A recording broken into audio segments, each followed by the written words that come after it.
तापत्या उन्हाच्या गरमीत निशांत चालता चालता खूप दमला होता. त्याला खूप तहान लागली होती. अगदी घसा सुकला होता त्याचा.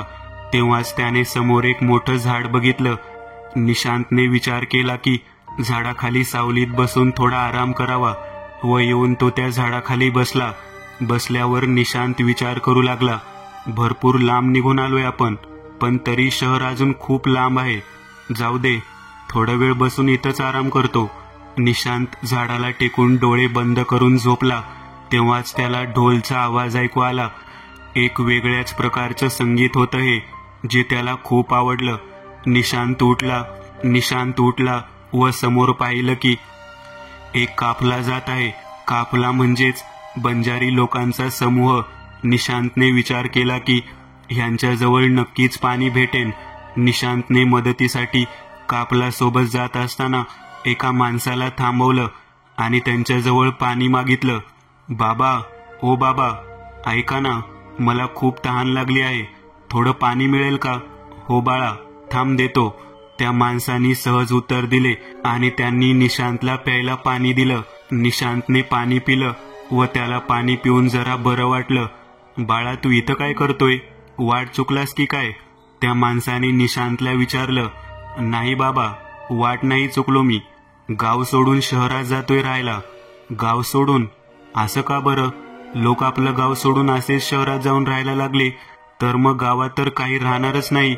हो बाबा, अगदी बरोबर आहे तुमचं, पण माझं गावात कोण नाहीये ना, तर माझं घरदार आहे. मग मी गावात राहून तरी काय करू? कोण नाही म्हणजेच की मी अनाथ आहे. गावातल्या आश्रमामध्ये राहायचो, पण आता माझं शिक्षणही झालं व आज मी आश्रम सोडून नवीन सुरुवात करायचं ठरवलं आणि त्याचसाठी मी गाव सोडून जातोय.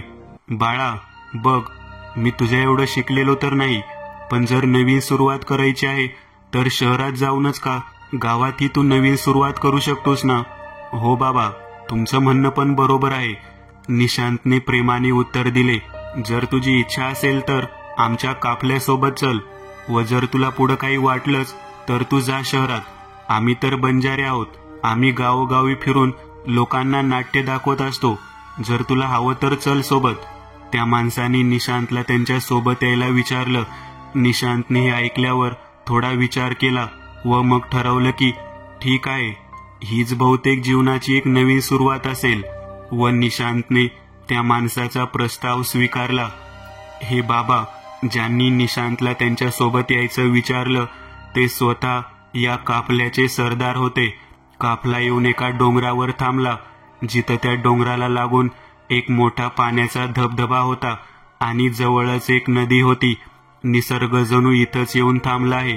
अगदी सुंदर दृश्य होतं. हिरवेगार झाड, थंडगार वारा, चिमणीचा चिवचिव आवाज कानात मात्र जणू काही नवीन सूर प्रकट करत होता. निशांतला ही जागा खूप आवडली व लोकही खूप छान होते. या डोंगरावर लोकांनी आपापल्या झोपड्या बांधल्या व लोक राहू लागले. सरदारनेच नव्हे पण सगळ्यांनी निशांतची मदत केली आणि त्याला ही एक झोपडी बांधून दिली. निशांतला सगळे खूप आवडले. सगळे लोक खूप चांगले होते आणि निशांत तिथे खुशी खुशी राहत होता. पण निशांत अगदी शांत शांत राहायचा व फक्त सरदार सोबत बोलायचा, तेही खूप कमी. गावात निशांत त्याचा शांत स्वभावामुळे खूप प्रसिद्ध होता. निशांत दिसायलाही खूप सुंदर होता. श्वेत रंग, घारे डोळे आणि त्याचं हसू तर फुलासारखं होतं. गावातल्या सगळ्या मुलींना निशांत खूप आवडायचा, पण निशांत कधी कोणत्या मुलीवर लक्ष नाही द्यायचा. कितीतरी मुली निशांतला लग्नासाठी विचारायची, पण निशांत त्यांना काही बोलायचा नाही. बस नेहमी एक सुरेख स्मित द्यायचा. मुलींना त्याचा खूप राग यायचा की याला किती घमंड आहे, पण तरी निशांत होताच तसा की सगळेच त्याच्यावर खूप मन लावायचे. निशांत ज्या झोपडीत राहायचा ती झोपडी अगदी कोपऱ्यात म्हणजेच डोंगराच्या टोकावर होती व त्याच्या झोपडीसमोर एक दगड होता.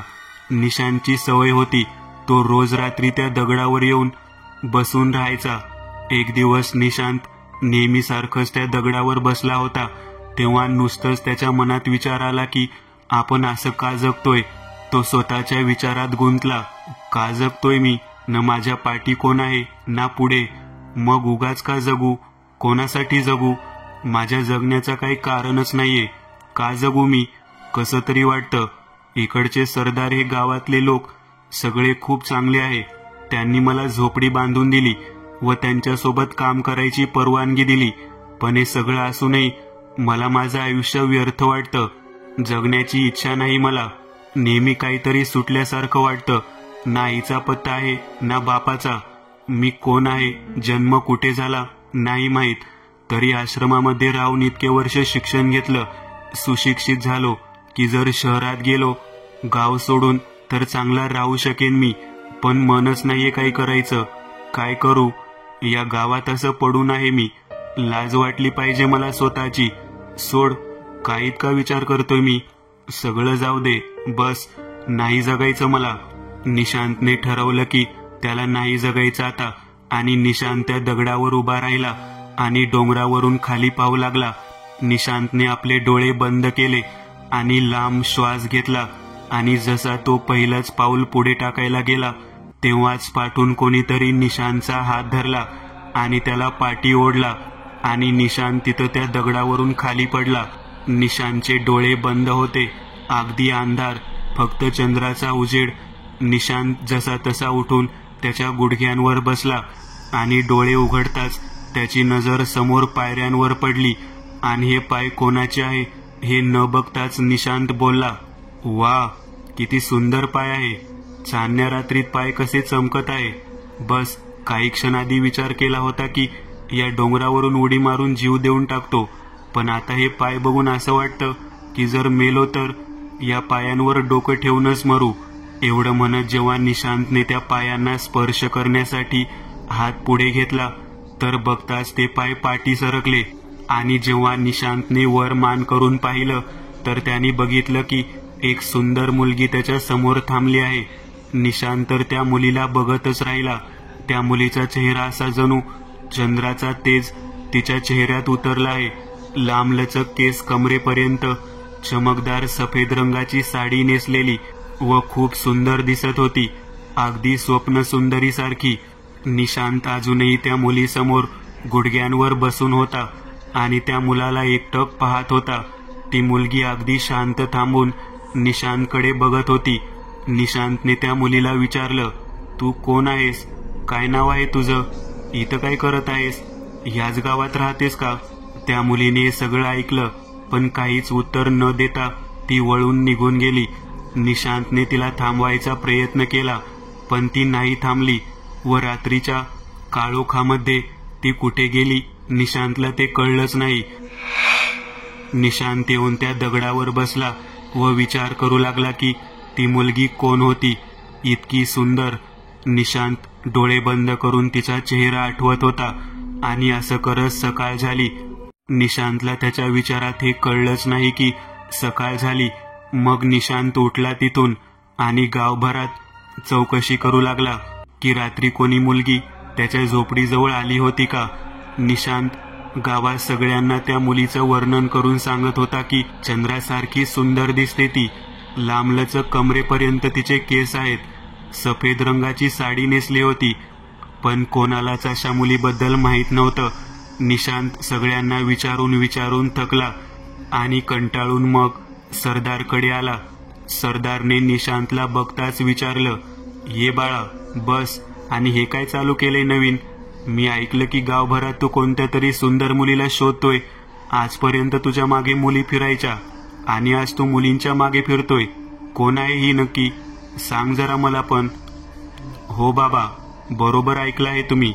पण काय सांगू आता तुम्हाला? निशांतने सरदारला रात्री घडलेलं सगळं शांतपणे बसून सांगितलं. सगळं ऐकल्यावर सरदारने थोडा वेळ घेतला आणि मग निशांतला बोलले, बाळा बघ, आपण जंगलात राहतो आणि मला माहित नाही की तू भूत किंवा आत्मा अशा गोष्टींवर विश्वास ठेवतो की नाही. पण अशा जाग्यावर, अशा जंगलात भूत वगैरे हे फक्त बोलण्यासाठी नव्हे, खरंच असतात. अशा डोंगरावर कितीतरी लोक अशी असतील ज्यांनी आपला जीव इथं गमावला असेल. म्हणून तू त्या पोरीचा नाद सोड आणि विचार करू नकोस आणि घाबरू पण नकोस. हवं तर आजची रात्र तू इथं थांब माझ्या घरात. निशांत हे ऐकून विचारात पडला, पण त्याला हे पटत नव्हतं की ती मुलगी भूत असेल. निशांत सरदारला बोलला, नाही बाबा, मी येतो, मी नाही घाबरत, चला येतो मी. एवढं म्हणत निशांत झटकन तिथून निघून आला. निशांत घरी आला. त्याला सारखं त्या मुलीचं ते सुंदर पाय आणि तिचं रुपेरी चेहरा दिसत होता. विचार करत निशांत झोपला. आज काय माहीत, पण त्याला झोप लागली. रात्र रात्र जागणारा निशांत आज निवांत होऊन झोपी गेला. अचानक मध्यरात्री निशांतची झोप मोड झाली. निशांत घराबाहेर येऊन दगडावर बसला. मस्त वातावरण होतं, थंडगार वारा आणि चांदणी रात्र. निशांत त्या मुलीला आठवत बोलला, जगण्याची ओढ तू जगण्याची आस, पायी तुझ्या मन माझं, तुझ्या हाती माझा श्वास. निशांतचं हे वाक्य पूर्ण होताच जेव्हा निशांतने समोर बघितलं तर लांबून कुठून तरी एका काळोखातून श्वेत चांदणी जणू चालत येत आहे. ती मुलगी निशांतच्या समोर येऊन थांबली आणि निशांतला अत्यंत शांत नजरेने पाहू लागली. मला माहित होतं की तू येशील, खात्री होती मला, विश्वास होता, आणि माझा विश्वास खरा निघाला. निशांत त्या मुलीसमोर बघत आतुरतेने बोलला. ती मुलगी हे ऐकूनही शांत होती, काहीच बोलत नव्हती. अगदी शांत वातावरण होतं व निशांतही अगदी शांत होऊन बस त्या मुलीला बघत होता आणि ती मुलगी निशांतला बघत होती. काही क्षण असेच गेले व काही क्षणानंतर स्वतःची शांतता मोडत ती मुलगी बोलली, तू इथं रात्रीच्या वेळी रोज असा का बसून राहतो? तुला झोप नाही का येत? किती सुरेख आवाज आहे तुझा. असं वाटतं की कानात कोणीतरी गरम सरगम छेडली आहे. मला तर वाटत होतं की तू बोलणारच नाही माझ्यासोबत, पण तुझा आवाज ऐकून आवडलं, खूप आवडलं. निशांत अगदीच प्रेमाने बोलला, जीवन जगण्यासाठी असतं. हे जीवन जे तुला भेटलं आहे त्याला तू खुश होऊन जगला पाहिजे. असं काय आहे की तुला जगायचं नाहीये? ती मुलगी बोलली, हो बरोबर बोलतीस तू, पण काय करू, कोणासाठी जगू मी? माझ्याकडे जिवंत राहण्याचं काहीच कारण नाहीये. निशांत खाली मान टाकून एकदम शांत स्वरात उदास होऊन बोलला, स्वतःसाठी जग, स्वतः आपलं आयुष्य घडव. हे कारण कमी आहे का जगण्याचं? स्वतःसाठी नको, पण तुझ्यासाठी जगणार, हेच कारण बस आहे. त्या मुलीला बघत निशांत अगदी प्रेमाने बोलला. निशांतचे असे प्रेमळ शब्द ऐकून ती मुलगी जरा हसली व निशांतकडे प्रेमाने बघत बोलली, खूप प्रश्न असतील ना तुझ्या मनात की मी कोण आहे, इथं कशी एवढ्या मध्यरात्री? हो आहेत ना, मनात भरपूर प्रश्न आहेत, पण या क्षणी मला काहीच विचारायचं नाहीये. असं वाटतं की हा क्षण इथंच थांबून जावं. मी तुला असंच बघत राहू, तुझ्या रूपाची तारीफ करत बसू. बरं, असं आहे का? माझं रूप एवढं आवडलं तुला? हो खूप. तुला माहित आहे, काल जेव्हा मी खाली पडलो बघ, डोळे उघडताच मी पाहिलं की समोर अत्यंत सुंदर पाय, जणू मी माझ्या देवाच्या चरणात येऊन पडलो. तुझे हे सुंदर पाय बघून मला मनात असं वाटलं की या पायांवर माझं जीवन आहे व यावरच माझं मरण. हे ऐकताच त्या मुलीने निशांतला बोलताना अडवलं आणि बोलली, नाही, मी तुला मरू नाही देणार. मी आहे ना, मी असताना असं कसं तुझा जीव जाऊ देणार? तुला नाही मरू देणार मी. असा विचारही करू नको कधी. निशांत हे ऐकून शांत झाला. ती मुलगी येऊन निशांतच्या बाजूला त्या दगडावर बसली आणि निशांतला एकदम शांत स्वरात बोलली, बघ ही चांदणी रात्र, हे चांदणे, हे आपल्यासाठीच आहे. आजचा हा चंद्र बघ किती सुंदर आहे. हे आपल्यासाठीच आहे. हा थंडगार वारा, हा शांत वातावरण किती मस्त आहे. हे आपल्यासाठीच आहे. निशांत हे सगळं ऐकून खूप खुश झाला आणि तिला बोलला, हो हे आपल्यासाठीच आहे. ती मुलगी त्या दगडावरून उठली आणि निशांतला बघत अगदी शांत स्वरात प्रेमाने त्याच्या जवळ हात देत बोलली, चल माझा हात पकड, मी तुला आपल्या सुंदर स्वप्नवनात घेऊन जाते. निशांतने काही विचार न करता त्या मुलीच्या चेहऱ्यासमोर बघत हळूच तिचा हात धरला आणि तिच्या मागे मागे चालू लागला. चालत चालत ते दोघं थेट वनात आले. इथं एका बाजूला पाण्याचा मोठा धबधबा तर दुसऱ्या बाजूला हिरवंगार रान. नदीच्या किनाऱ्याला लागून सुंदर सुंदर फुलं. निशांतला असं वाटत होतं की स्वर्गात आलोय आपण. त्या मुलीने निशांतला विचारलं, हे बघ आपलं स्वप्नवन, कसं वाटलं तुला? खूप सुंदर आहे आपलं हे स्वप्नवन, मला खूप आवडलं, खूप सुंदर आहे. तुला वर्क सांगू का? हो बोल ना, मी रोज लपून तुला बघते कितीतरी दिवसापासून, आणि नशीब माझं की मी काल वेळेवर आली, नाहीतर हो नशीब माझं की तू आलीस, मला जगण्याची आस मिळाली. बस आता एकच इच्छा आहे माझी, मी आली ना आता तुझी सर्व इच्छा पूर्ण होतील. बोल तर फक्त, काय हवं आहे तुला? काही नाही, बस आता मला तू भेटलीस, जग भेटलं. आता बस, मी जर मेलो तरी हरकत नाही. माझी एकच इच्छा आहे, जर काय मी कधी मेलो तर तुझ्या पायावर डोकं ठेवूनच मरू. ती मुलगी हे ऐकून अगदी रागात बोलली, परत कधी मरण्याचं बोलू नकोस. माझा जीव आहेस तू, मी जीव देईन, पण तुला काही होऊ देणार नाही. एवढं बोलताच ती मुलगी शांत झाली. निशांतही शांत उभा होता. तेव्हाच त्या मुलीने निशांतजवळ बघितलं आणि शांत स्वरात अगदी प्रेमाने बोलली, बस तू बोलतोस ना, माझ्या पायी तुझं मन आहे, तसंच तुझ्या मिठीत माझं जग आहे. हे बोलून त्या मुलीने आपले 2 हात लांब करून निशांतला मिठीत घेण्याचा इशारा केला. निशांत हळूच त्या मुलीच्या मिठीत शिरला. तितक्यात ती मुलगी मागे सरकली आणि जाऊ लागली. निशांतने तिचा हात धरला आणि तिला थांबवत बोलला, कुठे जाते तू? थांब, मला सोडून जाशील? हो, पहाट होणार आहे, मला जावं लागणार, जाऊ दे मला. नाही, मी तुला नाही जाऊ देणार. जर आज नाही जाऊ दिलं तर उद्या मी कशी भेटेन माझ्या राजाला? पण मी तुला तोवर कुठे शोधू? मला कुठे शोधायची गरज नाहीये, मी तर तुझ्या जवळच आहे नेहमी, तुझ्या हृदयात, तुझ्या मिठीत, तुझी सावली. हे ऐकताच निशांतने सावलीचा हात सोडला आणि ती तिथून निघून गेली. निशांत तिचा पाठलाग करू लागला, नेमकं ती कुठे जाते ते बघायला. पण नेमकं निशांत त्याच्या झोपडीच्या इथं येऊन थांबला व सावली त्याला कुठेच दिसली नाही. निशांत विचारात पडला की सावली गेली कुठे. निशांतला काय कळेना की काय करावं. उदास होऊन निशांत दगडावर येऊन बसला. काही वेळानंतर निशांत उठला आणि गावाकडे आला. निशांतने ठरवलं की आज तर नक्कीच हे माहीत करून राहणार की नेमकं सावली कोण आहे. निशांतला हे तर खात्री झाली की सावली भूत किंवा आत्मा नाहीये. निशांत ठरवल्याप्रमाणे गावात प्रत्येक घरात सावलीला शोधू लागला. निशांत गावात सगळ्या मुलींना नीट बघत होता व ज्या मुली निशांतकडून चेहरा लपवत होत्या, निशांत त्याचे पाय बघून ठरवायचं की ही सावली आहे की नाही. असं करत सकाळची संध्याकाळ झाली व निशांत चौकशी करून दमला. निशांत कंटाळून सरदारच्या घरी पोहोचला. सरदारने निशांतला लांबून येतानाच ओळखलं व जसा तो आला तसंच त्याला विचारलं, ये, आज परत चौकशी करत होता? हो बाबा, आज पण त्याच मुलीला शोधत होतो. बरं आधी जरा पाणी द्या, तहान लागली आहे खूप. बरं थांब, ए बाळा ऐक जरा, निशांत आलाय, पाणी दे त्याला. निशांतला पाणी आणून दिलं. निशांत पाणी पिऊन शांत बसला. थोडा वेळ पाणी पिल्यानंतर निशांतच्या चेहऱ्यावर एक स्मित हास्य आलं, जणू जसं त्यांनी त्याचं आभाळ जिंकलं.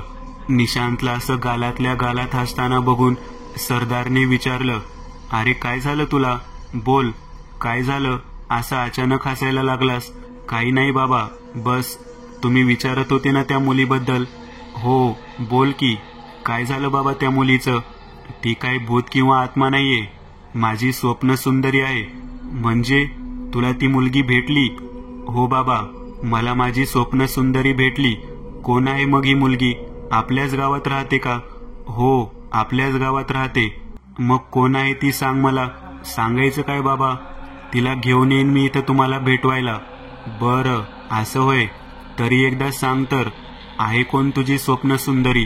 निशांत शांत होऊन सरदारकडे पाहू लागला आणि मग झटकन बोलला, बाबा मी निघतो, पण उद्या येईन मी आणि मग तुम्हाला सगळं सांगतो, पण आता मी निघतो. सरदार निशांतला हाक मारू लागले, अरे बाळा थांब. पण निशांत थांबला नाही आणि तिथून निघून गेला. निशांत खूप खुश होता, नुसतं सावलीच्या विचारात हसत होता. घरी आल्यावर आरशासमोर उभं राहून स्वतःसोबत बोलू लागला, बघ, शोधून काढलं ना तुला, माझी सावली, फक्त न फक्त माझी. आणि शांत होऊन आरशात पाहू लागला. बघत बघत निशांतला आरशात सावली दिसू लागली आणि तिला बघताच निशांत बोलला, पाहता तुला एक क्षणी मन वेडे गुंतले, वाट सुचेना मनाला, जाऊ आता मी कुठे, सोडून तुला एक क्षण जगता येईना मला, साथ मिळे तुझा बस हेच मनाला कळे. निशांत हे बोलताच सावलीकडे पाहू लागला आणि एक क्षण डोळे बंद केले व नंतर डोळे उघडताच निशांतने पाहिलं की आरशात कोण नाहीये ना कोण त्याच्या आजूबाजूला आहे. निशांत हसत हसत बोलला, बघ कसा वेडा झालोय मी, जिथं तिथं बस तूच दिसतेस, सारखे तुझेच भास होत असतात मला. निशांत आता बस रात्र होण्याची वाट पाहत होता. वेळ जाता जात नव्हता. निशांत नुसतं चक्रा मारत होता घराबाहेर. आणि मग शेवटी ती वेळ आली जेव्हा चांदण्याचा चमकता प्रकाश हिरव्या जमिनीवर शोभू लागला आणि निशांत स्वप्नवनात जिथं त्याला सावली भेटणार होती तिथं येऊन थांबला. वनात नदीच्या किनाऱ्याजवळ निशांत येऊन बसला आणि दुसऱ्याच क्षणी सावली आली. सावलीला बघताच निशांत उभा राहिला आणि सावली बोलली, बघ आली ना मी. नाही, कुठे गेलीच नाहीस तू, दिवसभर जवळ होतीस. जेव्हा वाटलं डोळे बंद करून तुला मन भरून पाहिलं मी. निशांत, अच्छा, हो मग काय. निशांतने सावलीचा हात पकडला आणि तिला खाली बसवलं व स्वतःही तिच्या समोर बसला. अगदी शांत वातावरण आणि सुंदर दृश्य होतं. निशांत आणि सावली एकमेकांमध्ये गुंतून गेले. निशांत बोलला, स्वप्न जाणून पाहिलं तुला, मन जाणून जपलं, जीवन जाणून शोधलं तुला, प्रेम जाणून मनात भरलं. अच्छा, वा, मस्तच. निशांतचे असे प्रेमाचे शब्द ऐकून सावली लाजली आणि बोलली, बरं, अजूनही फक्त मनात भरलं आहे मला. मनात तुला ठेवून पाहिलं मी बस तुला. जगात दुसरं ना दिसे कोणी, दिसे बस तूच मला. मन आहे माझं तू, तूच माझ्या जगण्याची आस. जीवन माझं तू, तूच पहिल्या प्रेमाचा श्वास. हे ऐकून निशांत अगदी प्रेमाने सावली समोर पाहू लागला व बोलला, पहिल्या प्रेमाचा श्वास? थांब, स्वप्नात दिसे जशी प्रत्यक्षात आण. किती आहे प्रेम तुझ्यावर हे न बोलता जाण. अच्छा, असं आहे का? नुसतं स्वप्न आहे का मी? सावली थोडं चिडून बोलली, स्वप्न नाही हे, जरा प्रत्यक्षात बघ. समोर उभे आहे मी, मन भरून प्रेम कर. हृदयाला हृदय असं जोड की जीव एक हो दे. तुझ्या मिठीत मला असं भर की श्वासही एक हो दे. निशांत हे ऐकून प्रेमाने भरला. शांत होऊन सावलीकडे प्रेमाने पाहू लागला. निशांतकडे सावलीच्या उत्तरासाठी शब्दच नव्हते. वा, जशी तू आहेस तसेच तुझे शब्दही तुझ्यासारखेच सुंदर आहे. अशा सुंदर प्रकारे प्रेम शब्दांच्या भाषेत सावली आणि निशांत आपलं प्रेम व्यक्त करत होते. निशांत मग सावलीच्या मांडीवर डोकं ठेवून झोपला व सकाळ झाली आणि सावली तिथून निघून गेली, परत रात्री यायचं वचन देऊन. दिवस असे जात होते. निशांत रोज रात्री स्वप्नवनात येऊन थांबायचा आणि सावली तिथं त्याला भेटायची व पहाटे सावली निघून जायची. निशांतचं प्रेम सावलीसाठी दिवस दिवस वाढत होतं. निशांत सावलीसोबत भविष्य बघत होता. तेव्हाच एक दिवस निशांतने ठरवलं की सावली, आज सगळं सांगावं. निशांत येऊन स्वप्नवनात आला. सावली इथं त्याची वाट बघत थांबली होती. आज मात्र तुला उशीर कसा झाला? काय नाही, असंच. कसं गेला आजचा दिवस तुझा? जेवलास तू? काय झालं माझ्या शोनाला? आज खूप शांत शांत दिसतोय. काय नाही. निशांतने सावलीचा हात पकडून तिला खाली बसवलं व तिच्या मांडीवर डोकं ठेवून झोपला. तिला बोलला, डोकं दुखतंय खूप. अरे डोकं दुखतंय, बरं थांब, मी चेपून देते. सावली निशांतच्या केसात हात फिरवत होती व निशांत निवांत होऊन झोपी गेला. तशीच सावलीही निशांत छातीवर डोकं ठेवून झोपी गेली. सकाळ झाली.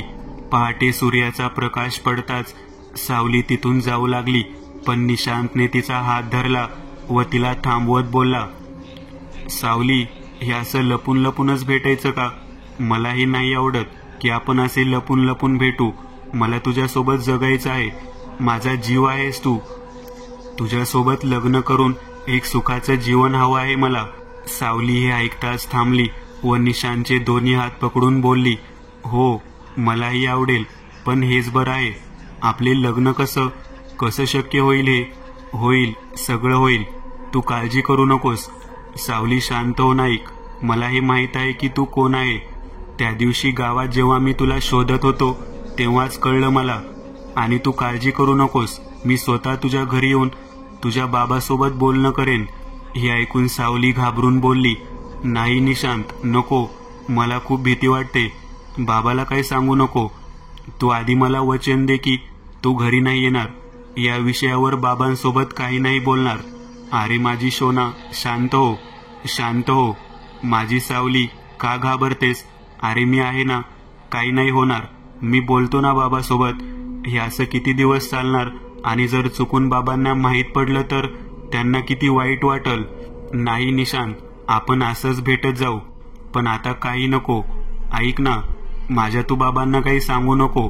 पुढचं नंतर बघूया ना. आता काय एवढी घाई करायची? आता नको ना निशांत, मला भीती वाटते. बरं नाही सांगत मी बाबांना काही. शांत हो तू, शांत हो. सावली शांत झाली व निशांतला बोलली, चल जाते मी, खूप उशीर झाला आज तर. हो जा, सावकाश जा, आणि काळजी करू नकोस. हा जाते. सावली वळून जात होती व निशांत तिला बघत होता. सावली काही पावले चालत पुढे गेली. तितक्यातच निशांतने सावलीला हाक मारली आणि बोलला, सावली काळजी करू नकोस, शांत होऊन जा.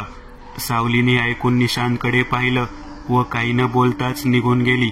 असं वाटत होतं जसं सावलीच्या मनात काहीतरी आहे जे सावली तिच्यासोबत घेऊन जात आहे. भरपूर विचार केल्यावर निशांतने ठरवलं की थोडे दिवस असे जाऊ देत, मग पुढं ठरवायचं. निशांतने हे ठरवल्यावर दुपारी निशांत सरदारच्या घरी आला व सरदारला हाक मारली, बाबा आहात का घरी? हो बाळा. घरातून सरदारने उत्तर दिलं. सरदार बाहेर आले व खाट टाकून दोघे बसले. आज दुपारचं इथं सगळं ठीक आहे ना? एवढं उन्हात इथं असं अचानक काय झालं बाळा? काही नाही बाबा, असंच आलो. बरं बस, काही चहा वगैरे घे. सरदारने हाक मारली. अरे बाळा, निशांत आलाय, जरा चहा ठेव. हो बाबा. घरातून आवाज आला.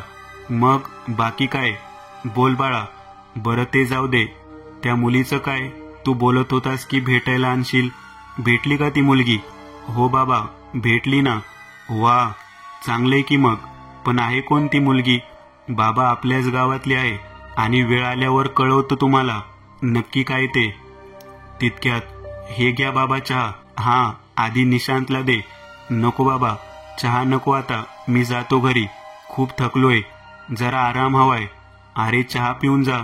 नको बाबा, एवढ्या गरमीत चहा नको आता, येतो मी. बरं बाळा, सांभाळून जा. हो बाबा, येतो. निशांत घरी आला. विचारांच्या चालत निशांत झोपी गेला. रात्र झाली. निशांत सावलीची वाट बघत स्वप्नवनात येऊन थांबला होता. रोज रात्री कधी इतका काळोख नसतो जेवढा आज वाटत होता. चंद्र जणू कुठं रुसून बसला होता. निशांत रात्रभर सावलीची वाट बघत थांबला, पण सावली आली नाही आणि वाट पाहता सकाळ झाली. निशांत रात्रभर तिथं तसाच थांबला होता. निशांतला खूप राग येत होता की सावली का नाही आली आणि त्याला तितकीच काळजी वाटत होती सावलीबद्दल. असेच विचार करत निशांत तिथून उदास होऊन निघून आला. निशांत सावलीच्या घराच्या इथे येऊन लपून लपून सावलीला बघत होता. पण जसं सावलीला कळलं की निशांत बघतोय, सावलीने निशांतकडे दुर्लक्ष केलं आणि जाऊन लपली. हे बघून निशांत गरगरला. त्याला कसं तरी वाटत होतं. निशांत खूप उदास झाला व तिथून निघून आला. निशांत आता रोज असंच करायचा. रोज सावलीची वाट बघत रात्रभर थांबायचा. कधी स्वप्नवनात तर कधी घराच्या इथं बसून राहायचा. पण सावली ती नाही यायची. रोज सकाळ झाल्यावर निशांत नुसतं गावात जाऊन लपून सावलीला एक नजर पाहण्यासाठी फिरत राहायचा. पण सावली निशांतला पाहताच लपून जायची. नुसतं ती निशांतला पाहून दुर्लक्ष करायची. निशांत आता खूप कंटाळला होता. त्याला खूप राग यायचा की सावली असं करते, पण तरी तो नुसतं तिचाच विचार करत राहायचा. निशांतला काही कळेना की नेमकं काय होत आहे, सावलीच्या मनात काय आहे. ना ती मनातलं काही सांगते ना काही समजते. करायचं तर काय. एक दिवस रोज सारखंच निशांत सावलीची वाट बघत घराबाहेर बसला होता. रात्रीचा काळोख त्याच्या जोरावर होता. निशांत विचारात गुंतून अगदी उदास झाला होता.